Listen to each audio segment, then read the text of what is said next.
Hello grade 10 children, welcome to EduVibe. I know that you are finding yourself very stressful. 10th में आते ही सब शुरू हो जाते हैं.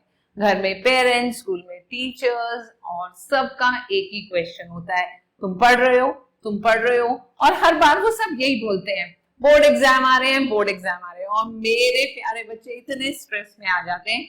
अब उस स्ट्रेस को रिलीज करने के लिए हम यहाँ पर एक साथ इस प्लेटफॉर्म पे वर्क करेंगे. So no need to worry when you are here with Anjana ma'am and at EduVibe. Let's start learning और अपनी जर्नी ग्रेड 10 मैथ्स से स्टार्ट करते हैं. And trust me, I'm going to make your entire curriculum very easy, very simple and of course very interesting. जब हम एक साथ हाथ पकड़ के चलेंगे, believe me, your journey will be very smooth and you are going to rock your exams. So come, let's first subscribe EduVibe, the vibe of smart education. और हमने धीरे धीरे आगे बढ़ना है, बिल्कुल घबराना नहीं है. हर छोटी सी वीडियो को देखेंगे 1 time, 2 time, 3 time and then you will find that yes, maths is real fun. So come, let's begin with your grade 10 mathematics book which is here with us. And सबसे पहले हम स्टार्ट करने वाले हैं curriculum में हम क्या क्या पढ़ेंगे. So here we have the content and आपकी पूरी बुक के कंटेंट में सबसे पहले आता है रियल नंबर्स. नंबर्स के बारे में हम ऑलरेडी पढ़ते आए हैं. कहां से? क्लास 1 से. यस, आपने काउंटिंग सीखी थी and you started about natural numbers, whole numbers और आगे चले हमने इंटीजर्स भी पढ़ा, फ्रैक्शंस भी पढ़ा, ये सब चीजें और आगे आगे चलकर हमने रैशनल नंबर्स पढ़ा. राइट, ग्रेड 8 में रैशनल नंबर सीखा and then we did many questions based on rational numbers. और अब जब हम रियल नंबर की बात करते हैं तो ये सारी फैमिली जो अब तक पढ़ा है प्लस समथिंग एक्स्ट्रा, वो एक्स्ट्रा क्या है हम इस चैप्टर को जब पढ़ेंगे तो उसमें सीखेंगे. Coming to next, that is polynomials. Polynomials क्या होता है और हम पॉलिनोमियल्स की इक्वेशंस कैसे बनाते हैं, उनके फैक्टर्स कैसे निकालते हैं, जीरो ऑफ द पॉलिनोमियल क्या होता है, जीरो ऑफ द पॉलिनोमियल कैसे फाइंड किया जाता है, रूट्स ऑफ पॉलिनोमियल क्या होते हैं, ये सब चीजें हम चैप्टर 2 में सीखेंगे. That is polynomials. Coming to pair of linear equations in two variables. तो linear equation हम already सीख चुके हैं, right? हमने grade 8 में पढ़ा था linear equations and equations in two variables भी पढ़ा था. But यहाँ है culmination of linear equation and यहाँ हम बात करेंगे pair of linear equations. दो equations हैं, उनको कैसे सॉल्व किया जाता है, उनके सॉल्यूशंस कैसे निकाले जाते हैं. So this all is very interesting and real fun and this chapter is also very important chapter of your curriculum. And then we have chapter number 4 जो है क्वाड्रेटिक इक्वेशन. तो क्वाड्रेटिक इक्वेशन क्या होती है, उनकी स्टैंडर्ड फॉर्म क्या होती है, उन्हें कैसे फॉर्म किया जाता है एंड उन क्वाड्रेटिक इक्वेशंस के हम कैसे सॉल्यूशंस निकालते हैं, ये सब चीजें हमारे इस चैप्टर 4 में कवर होगी. आगे देखते हैं, हमारे पास चैप्टर 5 है, दैट इज अरिथमेटिक प्रोग्रेशन. तो arithmetic progression is special type of series. आपने अपनी प्रीवियस क्लासेस में पैटर्न्स पढ़े, सीक्वेंसेस पढ़ी. अब हम आगे सीखेंगे कि कुछ स्पेशल तरह की सीरीज होती हैं और उन सीरीज में किस तरह से हम nth वैल्यू निकालते हैं, उनका सम कैसे कैलकुलेट किया जाता है. तो ये सब चीजें अरिथमेटिक प्रोग्रेशन में आएंगी and this is also very very important chapter of your 10th class book. Then we have triangles. Triangles के लिए हमें मालूम है ट्रायंगल्स किस टाइप के होते हैं, ट्रायंगल क्या होता है एंड उसी की जर्नी को हम आगे एक्सटेंड करेंगे इस चैप्टर नंबर 6 में. ओके, एंड यहाँ हम ट्रायंगल्स की कुछ स्पेशल प्रॉपर्टीज सीखेंगे and we are going to implement them, उनके कुछ प्रूफ्स को भी लेंगे। ये सब आपका चैप्टर नंबर 6 में आएगा, which is again a very very important chapter of your book. Then coming to coordinate geometry, आपने coordinate geometry क्लास 9th में पढ़ी थी, राइट? उसी चैप्टर को हम आगे एक्सटेंड करेंगे, स्लोप निकालेंगे and we are going to learn about different coordinates, and यहाँ पर इस चैप्टर को बहुत अच्छे से एक्सप्लेन किया जाएगा। Then coming to trigonometry, introduction to trigonometry लेंगे। Trigonometry is the study of a right angle triangle, and trigonometry के बहुत इंटरेस्टिंग कंसेप्ट्स को हम बहुत इजीली छोटे छोटे पार्ट्स में ब्रेक करेंगे, and we will go ahead making the journey of learning mathematics in a fun way. So I know you are going to enjoy learning these topics. Next topic आपके पास आएगा, इसी की extended form है कि हम trigonometry को real life में कहाँ पर use करते हैं, that is real life application, and chapter का नाम है some applications of trigonometry. तो जब भी आप कोई भी topic पढ़ते हैं, हम उसको अपनी रियल लाइफ से कैसे रिलेट करते हैं, ये सब चीजें मैं आपको छोटी छोटी वीडियोस की फॉर्म में प्रेजेंट करने वाली हूँ। So stay connected and do not forget to subscribe Eduvibe, the vibe of smart education. Moving ahead, हमारे पास नेक्स्ट चैप्टर है सर्कल्स का, एंड सर्कल्स से रिलेटेड डिफरेंट कंसेप्ट्स हम सीखेंगे। Then we come to areas related to circle, circle का area कैसे निकाला जाता है वो सीखा जाएगा। एंड मूविंग अहेड, हमारे पास मेंसुरेशन का टॉपिक है, that is surface area and volume. These are again the extended topics जो आपने ग्रेड 9th में ऑलरेडी पढ़े हैं। Then we come to next topic, that is statistics, which is chapter number 13 and followed by probability. So these topics are again the extended topics of your grade 9.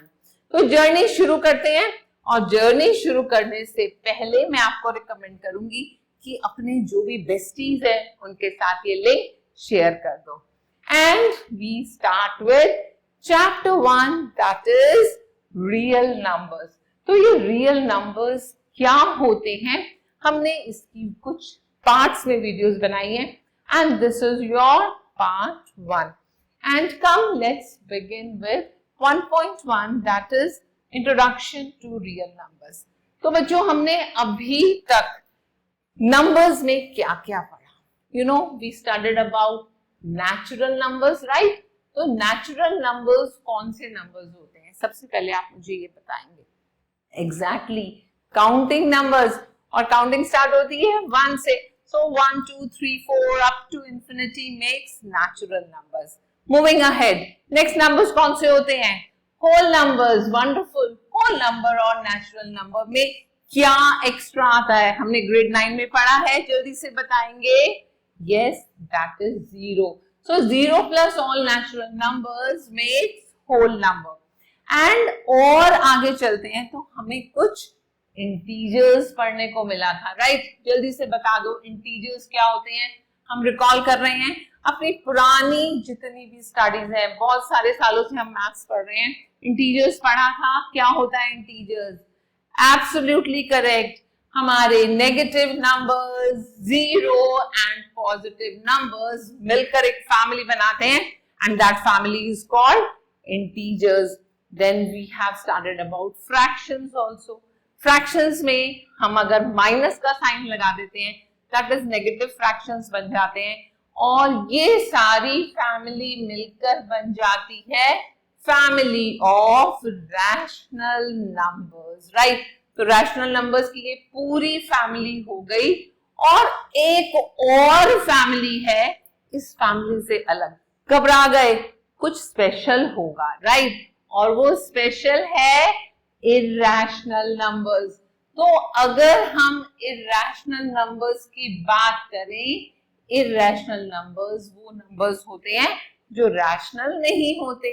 और rational numbers कौन से numbers होते हैं? हमने पढ़ा था जो numbers p upon q की फॉर्म में लिखे जाते हैं वो नंबर्स रैशनल नंबर्स होते हैं, where p and q are integers and q is not equal to 0. That means जो p upon q की फॉर्म में नहीं लिखा जा रहा वो नंबर हमारा इरेशनल होगा. और बेटा रैशनल और इरेशनल मिलकर जो फैमिली बनती है वो फैमिली आपकी हो जाती है family of real numbers. So moving further, we are going to see what is given in your book. Here in grade 9, you begin with the exploration of word of real numbers and encountered irrational numbers. तो हमने irrational numbers के बारे में भी पढ़ा grade 9 में, rational numbers के बारे में हमने पढ़ा grade 8 तक, and then we continue our discussion of real numbers in this chapter. तो real numbers क्या होते हैं? Real numbers is a family of numbers जिसमें rational numbers आते हैं और irrational numbers भी आते हैं. तो हम इस चैप्टर की स्टार्टिंग करते हैं with Euclid division algorithm and the fundamental theorem of arithmetic. इन दोनों चीजें के बारे में डिटेल में पढ़ेंगे. तो सबसे पहले हम आते हैं यूक्लिड डिवीजन एल्गोरिथम. जैसे कि ये नेम हमें सजेस्ट कर रहा है that we check the divisibility of integers when you talk about Euclid's division algorithm. So basically हम कहते हैं कि अगर कोई भी हमारे पास पॉजिटिव इंटीजर है और उस पॉजिटिव इंटीजर का नाम है a and we are going to divide it with another positive integer b, कोई भी a है उसको अगर हम b से डिवाइड कर रहे हैं तो हमें कोई रिमाइंडर मिलेगा और उस रिमाइंडर का नाम हमने रखा है r. तो हमेशा यूक्लिड डिवीजन एल्गोरिथम बोलता है कि ये जो रिमाइंडर होता है this is always smaller than b. b क्या था? जिससे डिवाइड कर रहे हैं, तो रिमाइंडर हमेशा b से छोटा होगा. Many of you probably recognize this as a usual long division process, although this result is quite easy to state and understand. So this is all about Euclid division algorithm. और अब हम बात करते हैं fundamental theorem of arithmetic की. Fundamental theorem of arithmetic क्या बोलती है? It has to do something with multiplication of positive integers. अगर आपके पास कोई भी positive integers हैं and you want to multiply them, तो हम आते हैं और बात करते हैं fundamental theorem of arithmetic की. You have already learned that every composite number can be expressed as a product of prime numbers. तो normally क्या होता है, आपको कोई भी अगर हम किसी एक कंपोजिट नंबर को लेते हैं, कंपोजिट नंबर को हम प्रोडक्ट ऑफ प्राइम नंबर्स की फॉर्म में एक्सप्रेस करते हैं. Let's take we have a number 35. अब ये 35 आपका कैसा नंबर है? कंपोजिट नंबर है. और इस नंबर को हम प्रोडक्ट ऑफ टू नंबर्स की फॉर्म में कैसे लिख सकते हैं? 7 multiply 5 and these 7 and 5 both numbers are prime numbers. लेकिन अगर आपके पास कोई प्राइम नंबर दिया हुआ है, सपोज आपने एक नंबर लिखा 11. Now prime number can not be broken further और हम इसको 11 मल्टीप्लाई 1 की फॉर्म में ही लिखेंगे हमेशा. So while it is a result that is easy to state and understand, it has some very deep and significant application in the field of mathematics. And every time we use the fundamental theorem of arithmetic for two main applications. वो दो main applications कौन-कौन सी होती हैं? The first is we use it to prove the irrationality of many of the numbers which you have earlier studied in grade 9. कौन-कौन से irrational numbers हमने पढ़े थे? जैसे √2 हुआ, √3, √5, √7. And second क्या है? Second rule is that we use it as a division expansion of rational number. कोई भी हमें rational number दिया हुआ है p upon q, हम उस rational number को check करना चाहते हैं whether it is a terminating या non terminating हमारा rational number है, वो चीज check करने के लिए भी हम fundamental theorem of arithmetic को use करते हैं. And this could be done by using prime factorization. So stay tuned and thanks for watching. Keep putting your comments, subscribe us and put your questions if you have in the comment section. Goodbye.